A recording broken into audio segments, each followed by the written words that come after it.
You're listening to the Buildify Method podcast, where we're all about mindset, systems, and profit.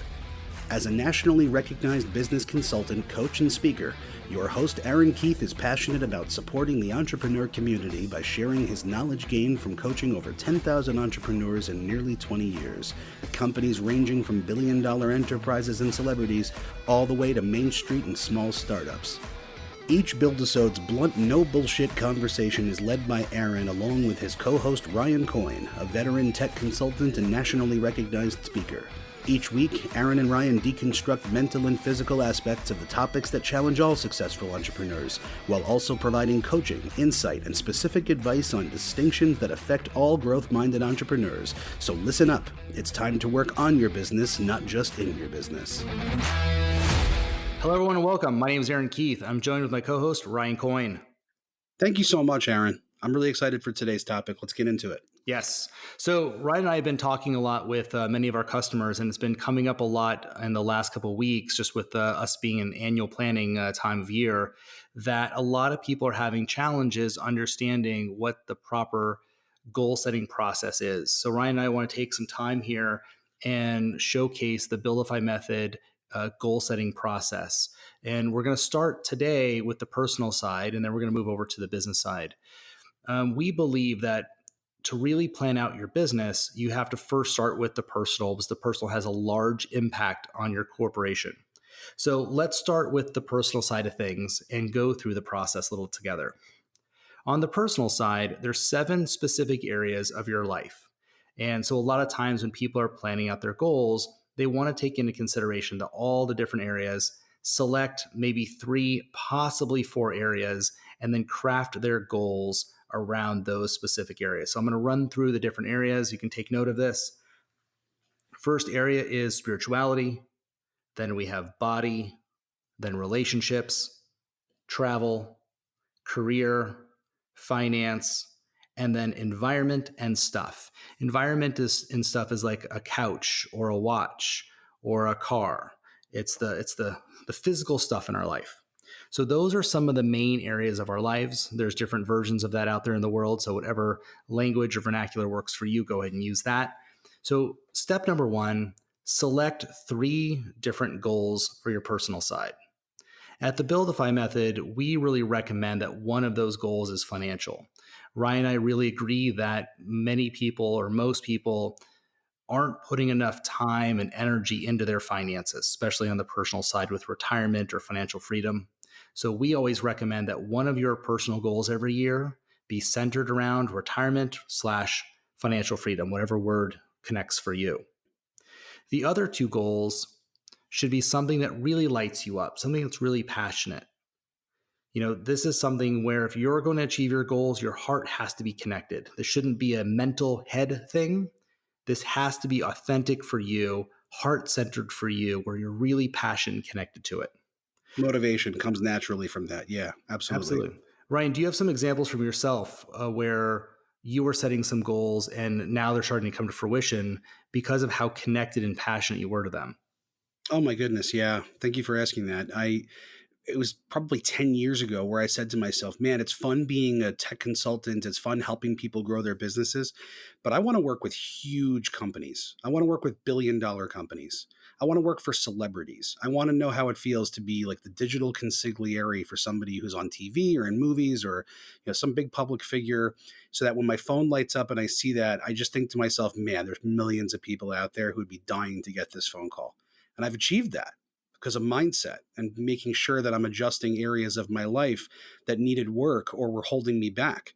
You even came to me and told me certain aspects of my life that you felt 5 years ago were preventing me from getting to that next level. And I addressed them, and now I'm where I am. Absolutely. So to Ryan's point, passion, having a heartfelt connection to those goals is absolutely critical. So use that as one of your filters as you're selecting and writing down your goals. Now, another filter or process you want to go through after you've written down your goal is make sure it's measurable. Feelings are not measurable. Feelings change with the wind. So if your goal is going to be a real, authentic goal, it has to be concrete and it has to be measurable. The next thing I would consider is the by when date. By when do I want this date to happen? Right? This date is something that you have to log in your calendar. you're going to eventually timeline out so that you have a real process of achieving that goal for yourself. So the next thing I want to look at is some examples of this. So let's start with a financial. One of the goals you can have for financial freedom or retirement is setting a goal of how much passive revenue or passive income you're getting from your investments. That's one angle of taking on the financial goal. Another way of doing it is if you're someone who wants to have an investment property, that can be a goal. I'm going to buy my first investment property this year. Another really empowering goal is I'm going to have X amount of dollars in my savings account this year. I'm going to invest this much money into the stock market this year. So starting to look at very tangible actions you can take around your financial freedom, around your retirement, and setting that powerfully in place for yourself.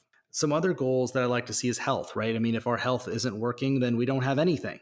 Doesn't matter how much you have if you're going to die tomorrow. So it's really empowering for yourself to look at your health side of things. And these days, with all the amazing lab testing out there, you can test your brain chemistry, every vitamin, mineral, nutrient you're deficient in. So setting some goals around your health. Excellent. I want to shift gears over to the business here because we've got our personal side addressed. We've got our body healthier. We've got a better spiritual connection. We've got our money goals in place. We've got a nice couch. We got some potted plants and a painting on the wall. And now we're ready to address our business. So let's talk about the business goals that we need to be setting. Awesome. So this is exciting. So for all of you out there that have a business, one of the goals that you must have every year has to be your sales goal. Your sales goal is the only true way to measure the growth of your company. So goal number one is always going to be your sales goal. Once you have your sales goal in place, we recommend at Buildify that you break down that sales goal. There should be a document that's saved on your computer that you use every single year called your annual sales goal breakdown. Your annual sales goal breakdown, we usually use Excel for this, for the calculations. But what you do is you put in your sales goal and then you break down underneath that sales goal all of the different contributing revenue streams to that sales goal. That way you can see and your team can see all of the revenue streams. Then you go per revenue stream, breaking out what that revenue stream has to produce in sales. So each revenue stream broken out, and as you roll up each of the individual revenue stream goals totals the sum total of the sales goal of the company. That way it's all nice and broken out and crystal clear. Remember, clarity is one of the number one ingredients in producing results. So setting a big fat number in your company is not nearly as powerful as breaking out that by revenue stream and understanding how many units, how many meetings, how many leads, so on and so forth you need to hit the sales goal of each one of those revenue streams for your company. It's like creating a treasure map for yourself. You have to set the path and know what it takes, where it's all coming from, and it tells a story of what you need to do to get there. Is that right? Absolutely. And then, not to go off on too much of a tangent on this, as we covered this a lot in the annual planning podcast, but once the team has the sales goal broken out, you want to timeline that out through the course of the year using a different document so that the whole entire team can see the roll up month over month over month of how each revenue stream needs to progress each month, each quarter to eventually hit the sales goal for that revenue stream and eventually the sales goal of the entire company for the year. So once we have the sales goal and the sales goal breakdown done, the next thing we want to move into is just like the personal, we want to have other goals for the company. So the personal generally has 3 goals. Your business also generally has 3 goals. So you want to start to think about what are some of the goals that are going to matter for us for the coming year? Where do I want to affect change in my corporation? What would matter to me to really move the needle on in this coming year? And that's what you want to start to set. And again, just like the personal, this has to be measurable. This has to have a by when date. In order to keep integrity to it and to yourself and to the business, yeah, for sure. Absolutely. So then once we have that, you want to sit down with your department heads. So for those of you who have a small business, you may not have any different departments. It might just be you, which is fine. If you do have a larger organization, you have some department heads or you have other departments in your corporation, then what you want to do is sit down with that team or that person and start helping them craft what their department goals are going to be for the coming year. Most departments have anywhere between 1 to 3 goals. So don't feel like each department has to have 3 goals. It's fine if a department just has 1 or 2. Now, what happens if more than one department has the same goal? That's fine. It's just as long as they're collaborating on that so that one hand is shaking the other. You don't want two people going about building the same thing in different directions. And would you recommend that if a certain department achieves that goal, that that's something that's talked about in meetings, and potentially, resources or other things that may have been generated from achieving that goal are shared interdepartmentally? Yeah, absolutely. So some of the structures that once we've kind of built out the goals of the company, so we have our sales goal, we have the other goals for the company, we have then broken down our department goals. So once all that's in place, the functionality starts to show up in some different places. So meetings. Generally, your monthly meetings is the opportunity for the departments, the department heads, the CEO, and all the executives to start discussing and talking about how we're doing with our goals. This is where the timeline comes in that I mentioned earlier. The timeline is one of the most important structures that a company has.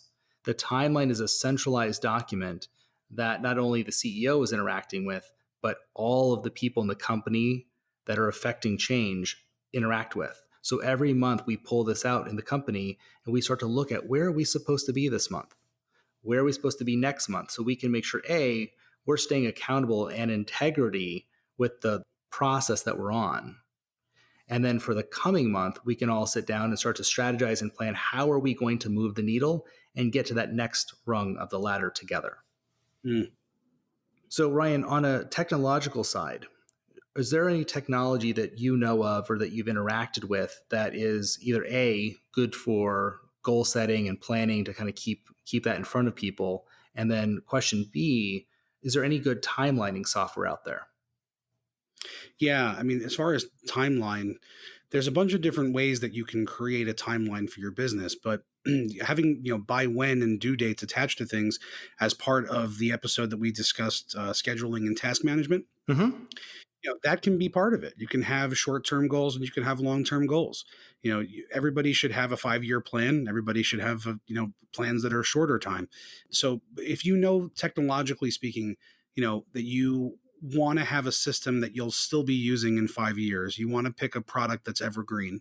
You want to choose something that's been around for a long time, and you want to choose something that you're going to be carrying with you. So that usually means something that is either an app for your phone Mm-hmm. or that synchronizes to your phone.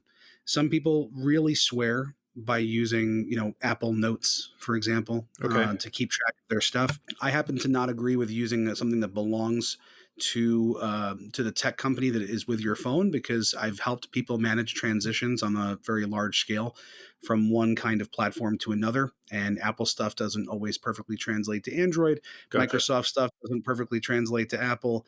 Microsoft Outlook contacts don't sync perfectly with Apple contacts, for example. So you want to choose an independent app. We've talked in the past on our scheduling and task management episode about a whole bunch of options, and I would reference you there if you wanted to take a listen and try out some of the examples we spoke of. But technology changes very quickly. One of the things that does not change is the big Microsoft Office suite, that it will always be around in the world of business. Mm-hmm. It's just 95% of the world is using that. So using Microsoft Planner or even Microsoft Project, which very few people have ever heard of. Yeah, I've But never heard of it. Microsoft, yeah, most people haven't. It's not a product that gets a whole ton of marketing love or exposure. It's not something people talk about when they get together and discuss what's new. But Microsoft Project is something that is exactly what it sounds like. It allows you to manage a project with several people, with many different goals, many different pieces and moving parts to what's being worked on, and to have long-term ETAs and milestones. Gotcha. Milestones are so important, because that as you're going along the way, you need encouragement. It's one of the reasons I happen to like Asana a lot, because even though Asana is not that much different technologically speaking from a lot of the other pieces of software that are out there, somebody over there had the brilliant idea that when you mark a task completed, there are all kinds of different rainbow animated characters like unicorns and different kinds of animals that jump across the screen when you mark something completed. It's very rewarding. I've gotten feedback from clients that said, I can't tell you what a tiny difference it is, but it actually does give us encouragement because we get excited to see the unicorn across the screen. That's amazing. So yeah, gamification of your life, it's a lot of this being able to cross things off of your to-do list, being able to mark a goal as complete. That's gamification in business, just like we have actual games for. So the human brain works similarly. Feels good. Yeah. And that's what's so important, I believe, in goal setting and timelining is it's not just the act of setting goals, but I think a lot of entrepreneurs are pretty good at getting a goal down on paper.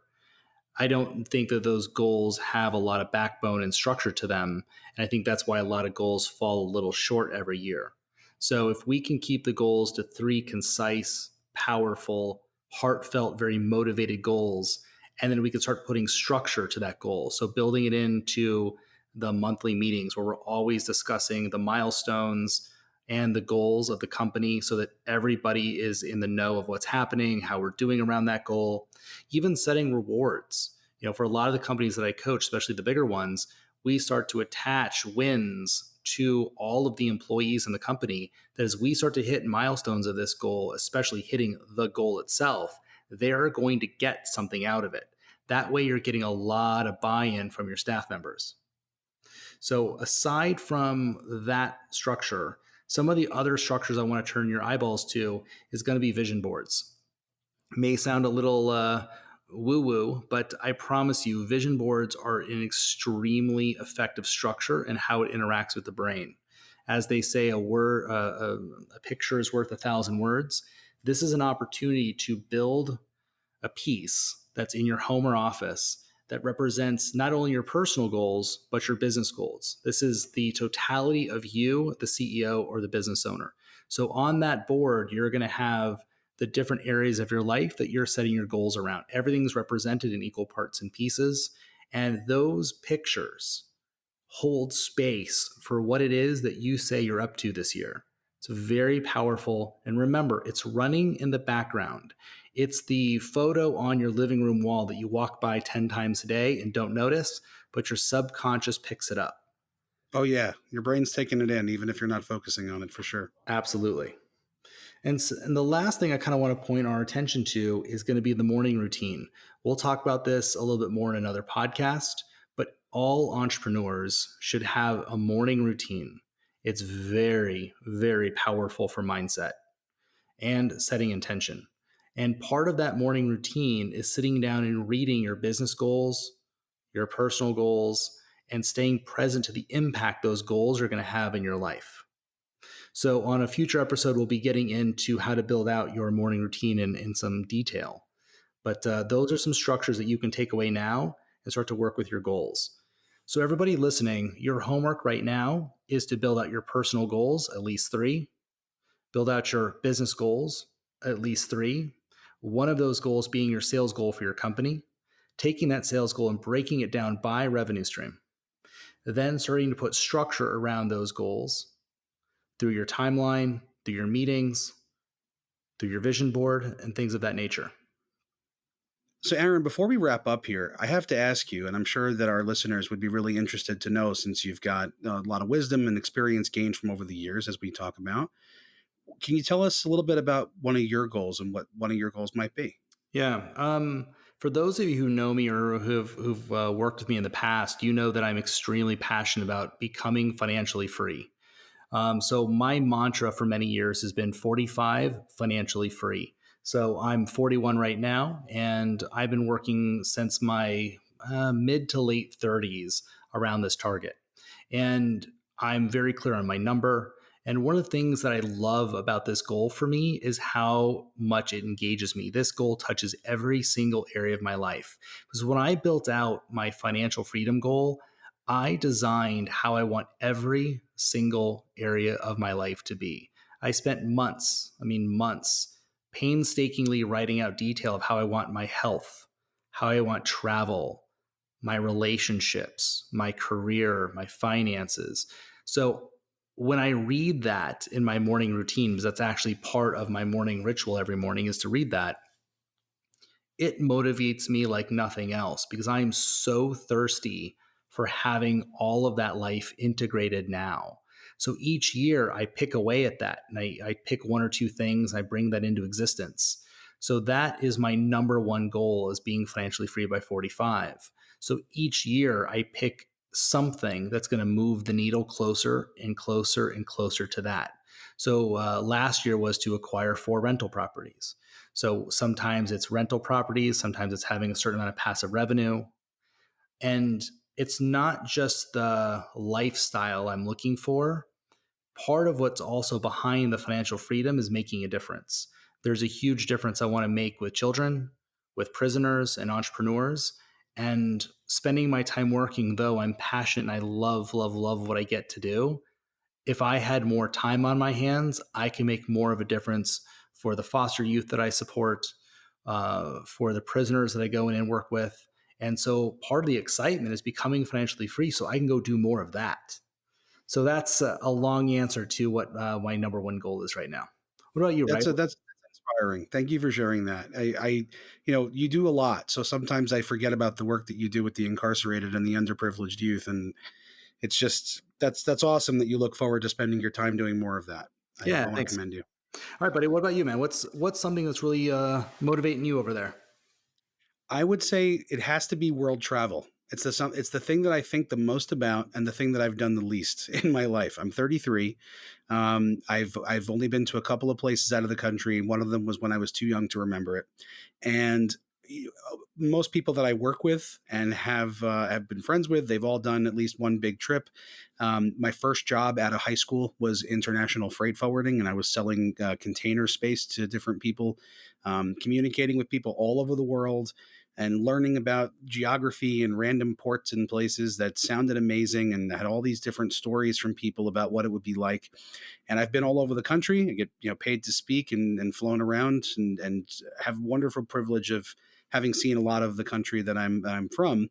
But that's the big one for me, is being able to get around Europe a bit and maybe even Southeast Asia. We'll see. I love it. And for everyone listening, something just came to me that is powerful. What Ryan and I just did by sharing to each other what matters to us, what motivates us, what we care about, what we're up to in life, that's actually a very large structure. If you don't tell your community what you're up to and what you want to be up to, what matters to you, you're losing out on that support system. People are going to pull for you. They're going to, next time they see you, hey, did you plan that vacation yet? Where are you going? It's really important to not keep these goals quiet, even your financial goal. I know for a lot of us, we were raised that, finances is something you don't talk about. That's bullshit. It's something you should absolutely talk about. We all have the money we have. We all don't have the money we don't have. And all of us want more of it. So don't be shy about talking about your financial goals for your company, your financial goal for retirement, your travel goals, your relationship goals, your health goals. You want to enroll your community, your friends, your family into what you're up to. So that is the number one takeaway from today. It's very empowering to do that too, because people talk about the negative a lot. And some people we all have people in our lives who maybe brag a little too much, but there's not a lot of people talking about their aspirations when you think about it. Absolutely. It's a good thing to set an example and set a tone and a mindset for the community around you, which is why we are building a community. So with that, I'd like to thank everybody for listening to the Buildify Method podcast.